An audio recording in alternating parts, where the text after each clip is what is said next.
Good morning everyone. Myself Dr. Suresh Kumar Goyal, Associate Professor, Government College Ajmer. Last turn पर हमने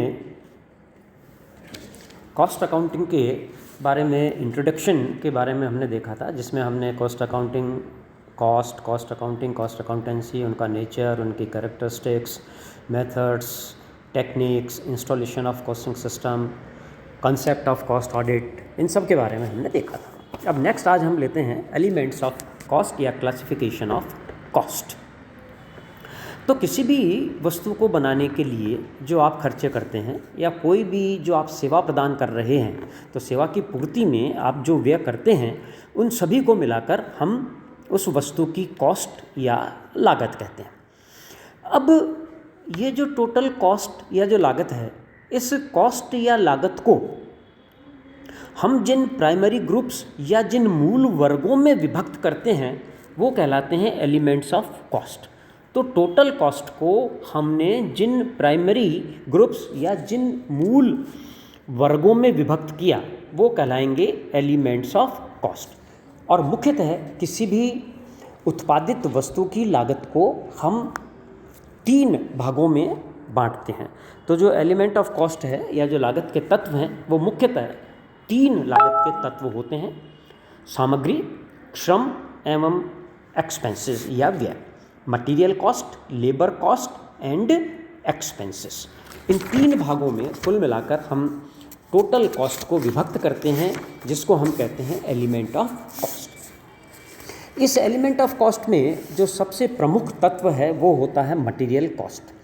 material cost में हम लेंगे सामग्री की लागत में हम उन वस्तुओं की लागत को शामिल करेंगे जो किसी संस्था को सप्लाई की जाती है। किसी भी वस्तु के निर्माण में जो सामग्री उपयोग में लाई जाती है उसे हम लागत का प्रथम तत्व कहेंगे। इसमें उन वस्तुओं की लागत भी शामिल की जाती है जो एक व्यवसाय को प्रदान की जाती है। ICMA इंग्लैंड के हिसाब से मटेरियल कॉस्ट में the cost of commodities supplied to an undertaking, किसी भी एक संस्था को जो सामग्री की पूर्ति की गई है वो सब सामग्री कहलाएगी। दूसरा है इसमें श्रम लागत। किसी व्यवसाय के कर्मचारी को पारिश्रमिक देने पर जो खर्चा होता है वो श्रम लागत या मजदूरी कहलाएगी। इसमें क्या क्या चीज़ें शामिल होंगी? मजदूरी, वेतन, कमीशन, बोनस, ये सब चीज़ें इसमें शामिल होंगी। तो किसी भी व्यवसाय में काम करने वाले व्यक्तियों को आप उनके पारिश्रमिक के फलस्वरूप जो भुगतान करते हैं, चाहे वो किसी भी रूप में हो, वो श्रम लागत कहलाएगा। और तीसरा इसमें होगा एक्सपेंसेस या व्यय। तो सामग्री एवं श्रम के अतिरिक्त अन्य सभी खर्चे इस तीसरे तत्व में या तीसरे ग्रुप में हम शामिल करेंगे। तो सामग्री और श्रम के अलावा जितने भी सब खर्चे हैं वो सब हम एक्सपेंसेस में शामिल करेंगे। इसमें किसी व्यवसाय को प्रदान की गई सेवाओं की लागत शामिल होगी, साथ ही व्यवसाय में संपत्तियों के प्रयोग की काल्पनिक लागत भी इसमें शामिल करेंगे, जैसे कि डेप्रिसिएशन, वो भी इसमें शामिल होगा। तो expenses the cost of service provided to an undertaking and the notional cost of the use of own assets, खुद की संपत्तियों के काम में लेने के कारण जो काल्पनिक लागत आप लेंगे वो भी इसमें शामिल होगी।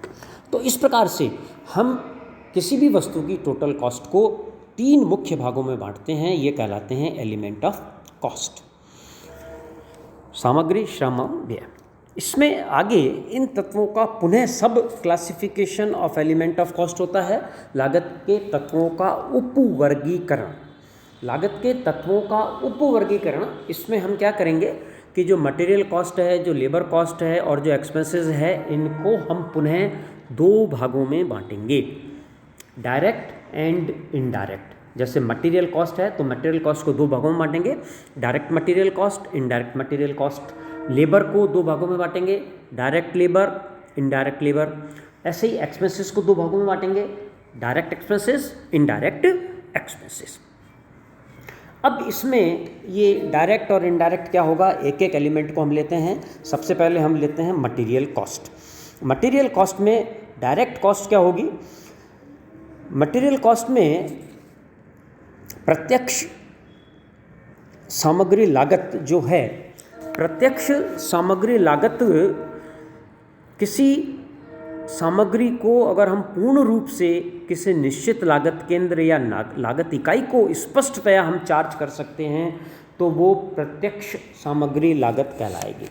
ऐसी सामग्री लागत जिसे हम किसी लागत केंद्र या लागत इकाई पर प्रत्यक्ष रूप से और स्पष्टतः चार्ज कर सकते हैं तो वो प्रत्यक्ष सामग्री लागत कहलाएगी। अब यहाँ स्पष्ट रूप से हम तभी चार्ज कर सकते हैं जबकि हम उनका हिसाब अलग अलग रखें, तभी हम किसी सामग्री को स्पष्ट रूप से किसी पर चार्ज कर सकते हैं। तो इसमें सामग्री के उपयोग पर एक्चुअली क्या कंडीशंस होती हैं जब सामग्री प्रत्यक्ष सामग्री में शामिल होती हैं? किसी विशिष्ट उपकार्य या प्रक्रिया के लिए क्रय की गई सामग्री इसमें शामिल होगी, किसी विशिष्ट उपकार्य या प्रक्रिया के लिए भंडार गृह से मंगाई गई सामग्री इसमें शामिल होगी, या प्राथमिक पैकिंग की सामग्री जो है वो इसमें शामिल होगी। अब ये प्रत्यक्ष सामग्री कब मानी जाती है? जबकि वह सामग्री किसी लागत केंद्र या उत्पादित वस्तु विशेष का अभिन्न अंग हो तथा वह उस उत्पादित वस्तु में अलग से पहचानी जा सके। दूसरा, उस लागत केंद्र या लागत इकाई में प्रयुक्त सामग्री का मूल्य इतना पर्याप्त हो कि उसका मापन और निर्धारण हम अलग और सरलता से कर सकें, और उस लागत केंद्र या लागत इकाई के उपयोग में काम में आ रही सामग्री का हिसाब प्रत्यक्ष रूप से रखना संभव हो। तो ये मोटी मोटी विशेषताएं हो गई कि वो निर्मित वस्तु का अभिन्न अंग बन जाए, उसका हम मूल्य इतना पर्याप्त हो उसका कि उसका मापन और निर्धारण हम सरलता से कर सकें, और उसका हिसाब हम अलग से रख सकें, वो प्रत्यक्ष सामग्री में हम शामिल करेंगे। अब इसमें हम कोई एग्जाम्पल ले सकते हैं प्रत्यक्ष सामग्री में। और अप्रत्यक्ष सामग्री जो इसमें होगी, अप्रत्यक्ष सामग्री वो होगी जिसका हम हिसाब जो है, अप्रत्यक्ष सामग्री में ये होगा कि अप्रत्यक्ष सामग्री लागत से उस सामग्री लागत से है जो लागत केंद्र या लागत इकाइयों पर प्रत्यक्ष रूप से संबंधित नहीं की जा सकती, वरन हम किसी उपयुक्त आधार पर उन्हें विभिन्न लागत इकाई या लागत केंद्रों पर बांटते हैं, तो वो कहलाती है अप्रत्यक्ष सामग्री। अब यह अप्रत्यक्ष सामग्री क्या होती है? एक तो निर्मित वस्तु का अंग महत्वपूर्ण अंग नहीं होता जो अलग से स्पष्ट दिखाई नहीं दे, कंपैरेटिवली कम लागत की होती हैं और इनका हम अलग से हिसाब नहीं रख सकते। अब एक दो एग्जांपल मैं इसमें आपको लेके बताता हूँ। जैसे मान लीजिए आप कोई भवन बना रहे हैं, मकान बनवा रहे हैं। अब मकान बनवाने के लिए मान लीजिए 2-3 मकान आप एक साथ बनवा रहे हैं, और 2-3 मकान एक साथ बनवाने के लिए आपने उन मकानों के लिए अलग अलग सीमेंट के कट्टे, अलग पत्थर का ट्रक, अलग ईंटें हर एक मकान के लिए अलग अलग डलवाईं, उनका हिसाब हमने अलग रखा, तो ये डायरेक्ट मटेरियल हो गया। लेकिन 2-3 मकान आप एक साथ बनवा रहे हैं, उन सब मकानों के लिए आपने बजरी अलग अलग नहीं डलवा करके तीनों मकानों के लिए बजरी का ढेर एक साथ एक जगह लगवा दिया जो तीनों मकानों में काम में आ रही है, तो वो इनडायरेक्ट मटेरियल हो गया, क्योंकि ये अलग स्पष्ट रूप से नहीं बता सकते किस मकान पर कितनी बजरी काम में आई। जबकि पत्थर, ईंट, सीमेंट इनके हमने अलग अलग डलवाया हर मकान के लिए। अब ये क्यों डलवाया? क्योंकि दो चीज़ है, एक तो वो कंपैरेटिवली कॉस्टली आइटम है, वही मैंने कहा जो कंपैरेटिवली ज़्यादा कीमत का होता है और जिसका हम हिसाब अलग से रखते हैं वो डायरेक्ट कॉस्ट में शामिल करते हैं, तो वो डायरेक्ट कॉस्ट में आ गया। अब बजरी कंपैरेटिवली सस्ती होती है इन सब से, तो उसका अलग हिसाब से नहीं रखा, उसके लिए अलग से ढेर लगवा दिया और उसी से तीनों में काम में ले लिया, उसका हम अलग से जो है किसी उपयुक्त आधार पर बंटवारा कर देंगे, तो वो इनडायरेक्ट मटेरियल हो गया। तो ये क्या आपको प्रत्यक्ष रूप से निर्मित आ रही है, दिख रही है। इसी तरीके से आप कोई दूसरा उदाहरण ले सकता है। मान लीजिए आप रेडीमेड गारमेंट बना रहे हैं, तो रेडीमेड गारमेंट बना रहे हैं, उसमें कपड़ा जो है, क्लोथ है, वो डायरेक्ट हो जाएगा। उसके अलावा जो छोटी चीज़ें हैं, धागे हैं, बटन हैं, वो इनडायरेक्ट मटेरियल में आ जाएंगे, क्योंकि कंपैरेटिवली कम कीमत के होते हैं, तो उनका अलग से हिसाब नहीं रखते। या हम मान लीजिए कोई पुस्तक प्रकाशन का काम कर रहे हैं, अलग अलग विषय की हम पुस्तक प्रकाशित कर रहे हैं, तो हर एक प्रकार के पुस्तक के प्रकाशन के लिए आपने अलग अलग कागज़ की रिम अलॉट करी, तो वो तो उसका डायरेक्ट मटेरियल हो गया। अब उस प्रिंटिंग के बाद उसको जब आप बाइंड कर रहे हैं, तो बाइंडिंग में आपके धागे काम में आ रहे हैं, लई काम में आ रही है, ये भी है तो सामग्री, लेकिन बहुत कम कीमत की है, तो उसका अलग से हम हिसाब नहीं रख सकते। एक साथ ही सब तरीके की सब्जेक्ट की बुक्स के लिए हम काम में ले रहे हैं, तो वो इनडायरेक्ट मटेरियल हो गया। तो दो फैक्टर इसमें काम करते हैं, एक तो जो ज़्यादा कीमत का मटेरियल होता है वो डायरेक्ट उसी का हिसाब अलग रखते हैं, और हिसाब अलग रखते हैं तो डायरेक्ट मटेरियल में वो माना जाता है। और जो महंगा होता है वही उस वस्तु में निर्मित में दिखेगा तो वो डायरेक्ट मटेरियल हो गया। फर्नीचर में आप ले सकते हैं तो फर्नीचर में लकड़ी जो है वो डायरेक्ट मटेरियल हो गई। अब उसके अलावा उसमें स्क्रू है, कील है, फेविकॉल है, इसको आप इनडायरेक्ट मान सकते हैं। अगर फेविकॉल की भी मात्रा बहुत ज़्यादा काम में आ रही है तो उसको भी आप डायरेक्ट ले सकते हैं। कम कीमत का आ रहा है तो उसको इनडायरेक्ट ले सकते हैं। तो इस प्रकार से जो महंगा हो, जिसका हिसाब अलग से रख सकें, जो निर्मित वस्तु में अलग से पहचान में आए, वो कहलाता है डायरेक्ट मटेरियल में। और जो कंपैरेटिवली कम कीमत का होता है, जिसका हम अलग से हिसाब नहीं रख पाते और जिसको हम किसी उचित आधार पर बांटते हैं, और जो निर्मित वस्तु में अलग से पहचानने में नहीं आता मटेरियल, उसको हम इनडायरेक्ट मटेरियल में शामिल करते हैं। ठीक है। अब इसमें कौन कौन सी चीज़ें शामिल करेंगे वो मैंने आपको बताया था। किसी विशेष कॉस्ट सेंटर या कॉस्ट यूनिट के लिए परचेज की गई सामग्री, भंडार से इशू कराई गई सामग्री, या प्राथमिक पैकिंग में काम में आने वाली सामग्री। प्राथमिक पैकिंग, देखो पैकिंग दो तरीके की होती है, एक तो प्राथमिक और एक ट्रांसपोर्ट में सुरक्षा की दृष्टि से। प्राथमिक पैकिंग में हम उस पैकिंग को शामिल करते हैं जिसके बिना आपके द्वारा उत्पादित सामग्री आपके कारखाने से बाहर ही नहीं जा सकती। जैसे आप कोई लिक्विड चीज़ बना रहे हैं और उसकी पैकिंग कर रहे हैं, तो वो पैकिंग जिन बॉटल्स में कर रहे हैं वो बॉटल की सामग्री प्राथमिक पैकिंग हो गई। आप कोई मेडिसिन बना रहे हैं, टैबलेट जिस पन्नी में पैक कर रहे हैं सबसे पहले, जिसके बिना वो जा नहीं सकती, या जो बॉटल में है जिसको बॉटल के बिना आप भेज नहीं सकते, तो वो जो है वो प्राथमिक पैकिंग हो गई। लेकिन उसके बाद उसकी सुरक्षा के पॉइंट ऑफ व्यू से जब आप उसको फाइनल पैकिंग करते हैं तो वो फिर आपके सेलिंग डिस्ट्रीब्यूशन में आ जाती है। तो जो प्राथमिक पैकिंग में सामग्री काम में आती है वो सामग्री डायरेक्ट मटेरियल माना जाएगा। तो ये हुआ डायरेक्ट एंड इनडायरेक्ट मटेरियल। इसी प्रकार से आप इसमें आगे लेंगे direct and indirect labour cost. ठीक है। मजदूरी पर होने वाले कुल खर्चों को हम इन दो भागों में बांटेंगे, डायरेक्ट और इनडायरेक्ट। अगर मजदूरी के रूप में हम कोई राशि खर्च कर रहे हैं जिसको हम किसी वस्तु विशेष या किसी लागत केंद्र पर या लागत इकाई पर स्पष्ट रूप से चार्ज कर सकें तो वो डायरेक्ट श्रम, प्रत्यक्ष श्रम कहलाएगा। यदि कोई मजदूरी किसी निश्चित लागत इकाई के नाम पर पूर्ण रूप से आवंटित हो जाती है तो डायरेक्ट लेबर हो जाएगा। वास्तव में प्रत्यक्ष श्रम में हम उस श्रम को शामिल करते हैं जो श्रम आपके कच्ची सामग्री को एक निर्मित वस्तु के रूप में कन्वर्ट करने में जो काम करते हैं वो डायरेक्ट लेबर होता है।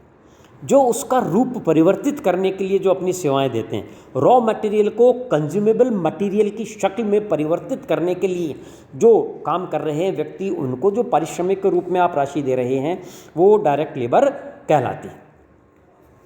और जो सहायता प्रदान कर रहे हैं, जो उसमें डायरेक्टली तो इन्वॉल्व नहीं है, लेकिन जो आपके इन कार्यों में अप्रत्यक्ष रूप से सहयोग प्रदान कर रहे हैं, उनको जो आप मजदूरी भुगतान करते हैं वो अप्रत्यक्ष श्रम लागत में शामिल हो जाएगा। अब प्रत्यक्ष श्रम में कैसे शामिल होगा? जैसे मैंने आपको मकान का ही मान लीजिए उदाहरण लिया, तो एक मकान पर काम करने वाले जो निश्चित कारीगर और जो बेलदार हैं जो उसी मकान पर काम कर रहे हैं वो उनका डायरेक्ट लेबर हो गया। दूसरे मकान पे जितने कारीगर और बेलदार काम कर रहे हैं वो उनकी डायरेक्ट लेबर हो गई। तीसरे मकान पे जो कर रहे हैं वो उनकी डायरेक्ट लेबर हो गई। लेकिन मान लीजिए तीनों मकानों पर सुपरविज़न के लिए आपने एक व्यक्ति को सुपरवाइज़र नियुक्त कर रखा है जो तीनों मकानों पर काम की देखभाल कर रहा है, उसको आप जो पारिश्रमिक दे रहे हैं वो इनडायरेक्ट लेबर हो गया। न तो वो उसमें कन्वर्ट कर रहा और वो एक जगह अपना समय नहीं दे रहा, सबको देख रहा है, तो उसकी मजदूरी को हम इन तीनों भागों में किसी उपयुक्त आधार पर बांट देंगे। ऐसे ही मान लीजिए मशीनें हैं, तो मशीनों पर जो काम कर रहे हैं लेबर, उनकी जो श्रम दे रहे हैं वो डायरेक्ट लेबर हो गई। लेकिन मशीनों पर जो फॉरमैन है जो कई प्रकार की मशीनों की देखभाल कर रहा है, उनकी जो लेबर है वो इनडायरेक्ट लेबर हो गई। ऐसे ही कोई इंस्पेक्टर है, कोई सुपरवाइज़र है, कोई चौकीदार का वेतन है, टाइम कीपर का वेतन है, सफाई कर्मचारी का वेतन है, ऑफिस में काम करने वाले कर्मचारियों का वेतन है जो प्रत्यक्ष रूप से निर्मित वस्तु पर काम नहीं कर रहे लेकिन अपना सहयोग प्रदान कर रहे हैं, तो वो इनडायरेक्ट लेबर हो जाएगा। इसी प्रकार से तीसरा इसमें आएगा डायरेक्ट एंड इनडायरेक्ट एक्सपेंसेस, प्रत्यक्ष व्यय। ऐसे व्यय जो विशेष रूप से किसी निश्चित लागत केंद्र या लागत इकाई के लिए किए जाते हैं वो प्रत्यक्ष व्यय कहलाते हैं। और ऐसे व्यय जिनका लाभ एक से अधिक लागत केंद्र या लागत इकाइयों को मिला है वो इनडायरेक्ट एक्सपेंसेस या अप्रत्यक्ष व्यय कहलाए जाएंगे। वॉल्टर डब्ल्यू बिग ने ये कहा है कि किसी भी व्यय को प्रत्यक्ष माना जाए अथवा अप्रत्यक्ष, यह सिद्धांत की अपेक्षा सुविधा की बात है। किसी व्यय को एक उद्योग में प्रत्यक्ष माना जा सकता है तो दूसरे उद्योग में वो अप्रत्यक्ष भी माना जा सकता है। अब प्रत्यक्ष व्यय के कैसे कैसे उदाहरण हो सकते हैं, जैसे इस मकान के संबंध में मैं आपको बताऊं। अगर मान लीजिए तीनों मकान अलग अलग नक्शे के बन रहे हैं तो तीनों मकानों के लिए अलग नक्शा आपने आर्किटेक्ट से बनवाया, वो उसका डायरेक्ट एक्सपेंसेस हो गया। लेकिन मान लीजिए तीनों मकान आपने एक नक्शे के बनवाए और आर्किटेक्ट से आपने एक ही नक्शा बनवाया और तीनों मकान उसी नक्शे के बन रहे हैं अलग अलग जगह, तो ये जो व्यय है ये अप्रत्यक्ष हो गया, क्योंकि एक ही नक्शा आपने बनवाया जिसका तीनों उपयोग कर रहे हैं तो तीनों में उसको हम बांट देंगे। प्रत्यक्ष व्यय के और उदाहरण कैसे हो सकते हैं, ऐसे उपकरण या संयंत्रों का किराया जो किसी विशेष आदेश के अनुसार निर्माण में प्रयुक्त किए जा रहे हैं, किसी विशेष उपकार्य या प्रक्रिया के लिए डिज़ाइंस, ड्राइंग, मैप्स, मॉड्यूल्स पर किया गया व्यय, किसी विशेष कार्य या उत्पादन के लिए किए गए शोध संबंधी व्यय, किसी विशेष कार्य के संबंध में किए गए यात्रा व्यय, कोयले एवं कच्चे लोहे की खानों के लिए आप जो रॉयल्टी चुका रहे हैं वो डायरेक्ट एक्सपेंसेस में शामिल होंगे, किसी ठेका या उपकार्य के संबंध में सर्वेयर्स का जो शुल्क है वो डायरेक्ट एक्सपेंसेस होगा, किसी विशेष कार्य के लिए शिल्पकारों को देय शुल्क डायरेक्ट होगा। दोषपूर्ण या असंतोषप्रद होने पर कुछ दशाओं में सुधार संबंधी व्यय प्रत्यक्ष माने जाते हैं। तो ये कुछ प्रत्यक्ष व्यय के उदाहरण हैं। तो इस प्रकार से हमने एलिमेंट ऑफ कॉस्ट में भी इन तीनों एलिमेंट को पुनः दो भागों में बांटा, डायरेक्ट, इनडायरेक्ट, सब क्लासिफिकेशन हमने किया। इसके बाद नेक्स्ट हम इसको और आगे कंटिन्यू करेंगे। तब तक के लिए goodbye, thank you very much.